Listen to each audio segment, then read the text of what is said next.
On the soft fur planet Fluffara, where the grass felt like pillows and the wind smelled like sugar clouds, lived a tribe of tiny, fluffy aliens known as the Whimsy Cubs.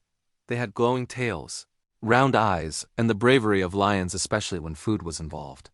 And there was one food they loved more than starberries, moon puff cakes, or nebula noodles: Buttery Pop. Human popcorn, crunchy, salty, drippy with melted butter, had become the cubs' obsession, ever since a traveler once brought a single kernel to Fluffara. That one taste changed history. One bright blue morning, the village awoke to a terrible sound. Boom! Zuzu, a bold cub with orange-tipped ears, sat up fast. "That's the hunger alarm." Little Pip squeaked, "Are we out of Buttery Pop?" The elder of the village, Grand Cub Flern, rolled out carrying a big empty snack bowl. "No Buttery Pop left," he said with a wobbling voice. "If we do nothing, there will be dry snacks tonight." The cubs gasped in horror. "Dry snacks? No butter? No crunch?" Zuzu hopped on a rock. "Then we must go to Earth and restock." The crowd of cubs cheered. 5 cubs volunteered.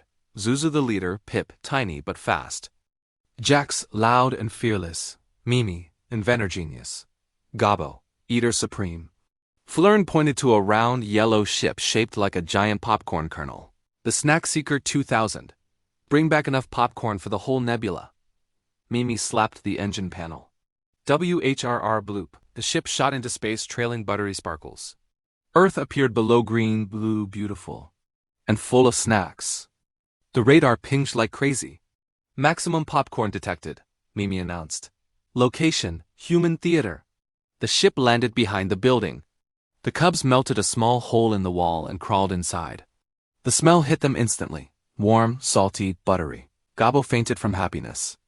Inside, humans watched movies, too distracted to notice the cubs sneaking toward the concession stand.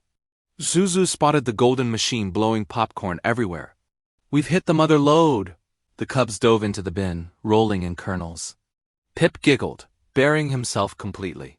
Just as they filled a big bucket, a child turned and stared. "Mom, the popcorn is moving." The cubs froze like statues. Mom didn't even look. "Sweetheart, that's just special effects." The cubs tiptoed backward really slowly. But then, "Ree-oo!" a security buzzer screamed. The light hit them squarely. Jax shouted, "Run!"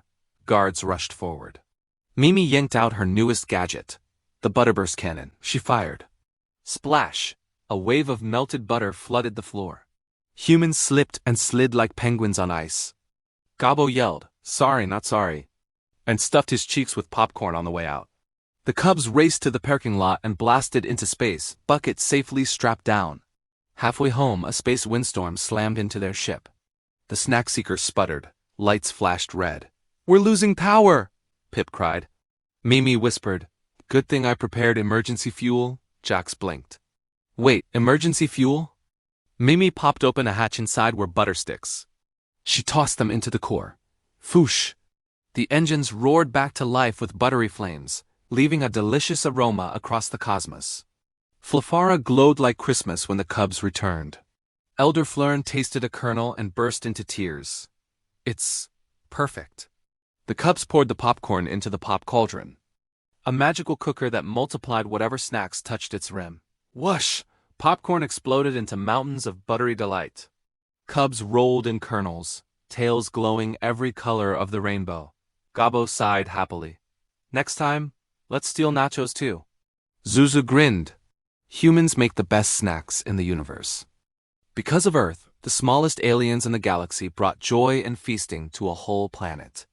HFY humanity, heck yeah.